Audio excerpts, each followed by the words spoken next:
Welcome to Cyberia. Interplay had a great idea when it came up with Cyberia.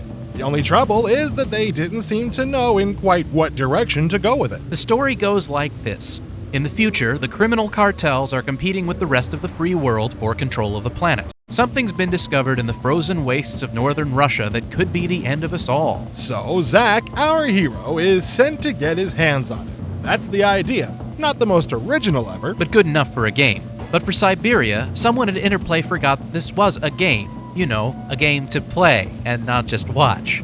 Cyberia looks and sounds good. I mean, it looks and sounds very good. The synthetic actors you interact with are blocky, but they look better than those in, say, Hell. That was amazing. Kiss me. And the animations used during the flight sequences are spectacular, but, well, we'll get to that in a minute. You control Zack after he is released from prison by Devlin, the leader of the free world. I love the way the actors speak.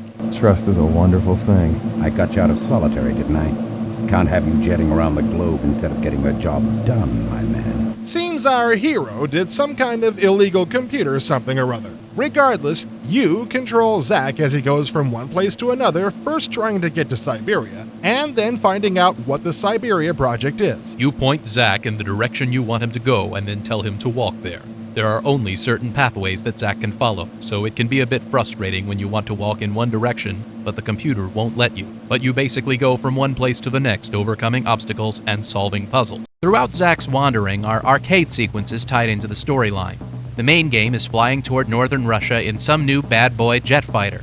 The flight scenes were rendered on an SGI, and mercy, they are fantastic looking. And while you're flying, you keep getting attacked by the bad guys. The object is to target them using the mouse cursor, and then shoot them down before they shoot at you.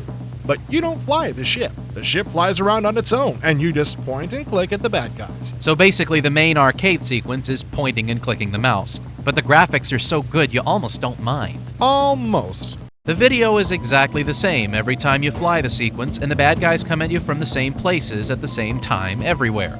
And even if you can see the bad guys and can shoot at them, they won't be destroyed unless the computer targets them. What's up with that? After a while, you just memorize where the attack is coming from, destroying any semblance of the replayability you expect from an arcade game. It's almost like Interplay spent so much time and effort trying to make the game look good that throwing the gameplay part in was an afterthought. If Interplay had gone one way or the other, this game could have turned out great. They should have gone with either the arcade game or the 3D branching adventure game.